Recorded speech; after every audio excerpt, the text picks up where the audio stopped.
program is the Active Center.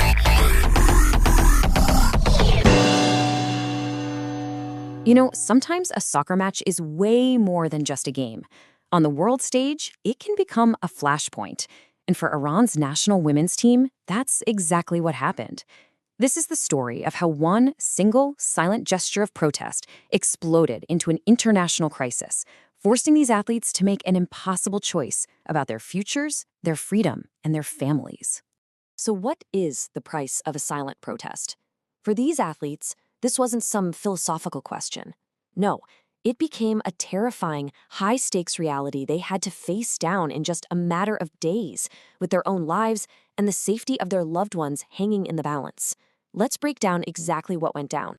Okay, so picture this. The Women's Asian Cup in Australia. The world is watching. And for the Iranian team, this tournament was never just about soccer. It was a platform, and they knew it. And they decided to use it. What they did was so simple, but so incredibly powerful.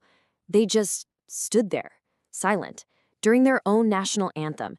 It's this classic act of civil disobedience, right? But the message was crystal clear. It was a protest against the Islamic Republic. And that one act of defiance, it would have consequences that were immediate and incredibly severe. The reaction from Iran was, well, it was swift and it was absolutely chilling. The players weren't just criticized or scolded, they were condemned in the most extreme way you can imagine. Look at this phrase, wartime traitors. This wasn't just some angry headline. This was basically a verdict. Iranian state media slapped them with this label. And you have to understand, in Iran, that's not just rhetoric. It's a charge that can come with the most extreme penalties. We're talking life in prison or even execution. The stakes were just raised to the absolute highest level. And this threat wasn't just some abstract idea. Their fear was very, very real. It came down to three terrifying things. First, that official traitor label meant they had credible fears for their lives if they went back. Second, sources were saying they were being held under very tight security at their hotel in Australia, basically making them feel like hostages. And third, and this is maybe the most cruel pressure of all, threats were reportedly being made against their families back in Iran. As if all that wasn't tense enough, a clock suddenly started ticking. The team was eliminated from the tournament, which meant their scheduled flight back to Iran was now a terrifying deadline. This timeline just shows you how fast everything went off the rails. March 2nd, you have the protest. Within a few days, they're branded traitors and put under watch. March 8th, they lose, and that flight home suddenly becomes very real. And then, March 9th, absolute chaos. You have players desperately trying to flee their handlers inside the hotel, while outside protesters are surrounding their bus, chanting, "Save our girls." The whole situation was at a breaking point. But then, overnight, everything took a really unexpected turn. Right as things hit a boiling point, the crisis grabs the attention of a pretty major international figure, former U.S. President Donald Trump, and his involvement completely changed the game. He gets on his platform, Truth Social, and puts direct, very public pressure on the Australian government. He called the whole thing a terrible humanitarian mistake. And then he made this really bold offer. If Australia won't give them asylum, he said, the U.S. will. So his strategy was basically a three-step play.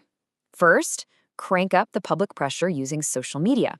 Second, use some direct diplomacy with a late-night call to the Australian Prime Minister.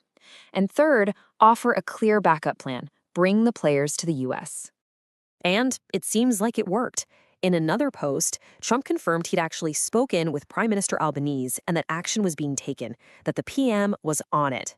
That burst of international pressure had apparently broken the logjam. But here's the thing. A diplomatic solution didn't mean the crisis was over. For the players, the most agonizing part was actually just beginning. This wasn't some simple victory. It was the start of an impossible choice. So what was the immediate result of all this? Five players were officially granted humanitarian visas to stay in Australia. The Home Affairs Minister, Tony Burke, confirmed they would get protection on Australian soil. And I think it's really important we see their names. These aren't just numbers in a news story. Fatemeh, Zara, Atafe, and Mona. 5 athletes who made the decision to seek safety. And this gets to the absolute tragic heart of the matter, what sources were calling the impossible choice. Think about it. On one hand, you can stay in Australia, you get personal safety, you get freedom. But that choice comes with the terrifying risk that your family back home could face reprisal. On the other hand, you can go back to Iran. Maybe that shields your loved ones from threats, but it means you are willingly walking into the fire to face persecution as a wartime traitor. I mean, what do you even do? It's a devastating choice with no good answer. In the end, most of the squad made that gut-wrenching decision to get on the flight and go back to Iran. A really somber end to the standoff for them. Now, there were some reports that maybe 2 other players also managed to quietly stay behind, but those details are still unconfirmed. And so this whole story ends with a really haunting question. For the few who stayed, a new, uncertain life is just beginning. But for their teammates who flew home, their story is far from over. What happens to the players who went back? Right now, all the world can do is wait and wonder.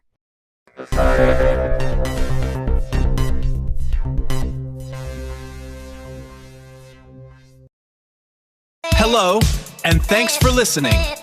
This is David Sepp and the Active Center team. For years, our mission has been to foster a community around engagement, health, and conversation. If you value what we do, please consider supporting us. We've started a GoFundMe to cover our production and operational costs, including those pesky social media fees. Your contribution, big or small, helps us keep going. Thank you.